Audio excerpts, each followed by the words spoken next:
Hi friends, welcome back. ഈ ഒരു journaling set use ചെയ്യാൻ ഞാൻ തീരുമാനിച്ചു എന്ന് പറഞ്ഞല്ലോ. പക്ഷേ എന്നിട്ടും അതിലുള്ള ആ ഒരു ജേർണൽ ബുക്ക് ഉണ്ടല്ലോ, അത് യൂസ് ചെയ്യാൻ എൻ്റെ മനസ്സനുവദിക്കുന്നില്ല. അതുകൊണ്ട് തന്നെ ഞാൻ ഹാൻഡ് മെയ്ഡ് ആയിട്ട് ചെയ്തെടുത്തിട്ടുള്ള ഈ ഒരു ജേർണലിലാണ് ഞാനിന്ന് ജേർണലിംഗ് ചെയ്യുന്നത്. പക്ഷേ മറ്റ് മെറ്റീരിയൽസൊക്കെ ഞാൻ യൂസ് ചെയ്തിട്ടുള്ളത് ആ ഒരു സെറ്റിലത്തതാണ്. പിന്നെ ഞാൻ ബിഗ് താങ്ക്സ് പറയാണ് നിങ്ങളോട്. കാരണം ഞാനൊരു 3 മന്ത്സ് ഗ്യാപ്പ് എടുത്തതുകൊണ്ട് തന്നെ എൻ്റെ വീഡിയോസ് ലാസ്റ്റ് അപ്ലോഡ് ചെയ്ത ആ ഒരു ഷോർട്ട് ഒരു 20-25 വ്യൂസിൽ ഇങ്ങനെ സ്റ്റെക്കായി നിൽക്കുകയായിരുന്നു. അതുകൊണ്ട് തന്നെ പിന്നെ ഞാനത് എത്ര വ്യൂസ് ആയെന്ന് ഓപ്പൺ ചെയ്ത് നോക്കാണ്ടായി. ബട്ട് ഈ വീഡിയോ എഡിറ്റ് ചെയ്യുന്നതിൻ്റെ തൊട്ട് മുന്നേ ഞാനത് എടുത്ത് നോക്കിയപ്പോൾ 1.2K അങ്ങാണ്ട് വ്യൂസ് ആയിട്ടുണ്ട്. എനിക്ക് ഒരു പരിചയമില്ലാത്ത 2-3 പേര് അതിൽ കമൻറ്റ് ചെയ്തിട്ടുണ്ട്. എന്നെ സംബന്ധിച്ച് അത് തന്നെ വലിയ കാര്യമാണ്. എനിക്ക് ഭയങ്കര ഹാപ്പിയായി.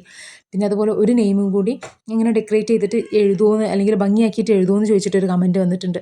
അതൊക്കെ കൂടി കണ്ടപ്പോൾ സത്യം പറഞ്ഞാൽ ഞാൻ ഭയങ്കര ഭയങ്കര ഹാപ്പി ആയിപ്പോയി. Thanks a lot. ഇനി ഞാൻ ചെയ്തിട്ടുള്ള ഈ ജേർണൽ എങ്ങനെ ഉണ്ടെന്ന് ജെന്യൂൻ ആയിട്ടുള്ള റിവ്യൂ തരണം കേട്ടോ.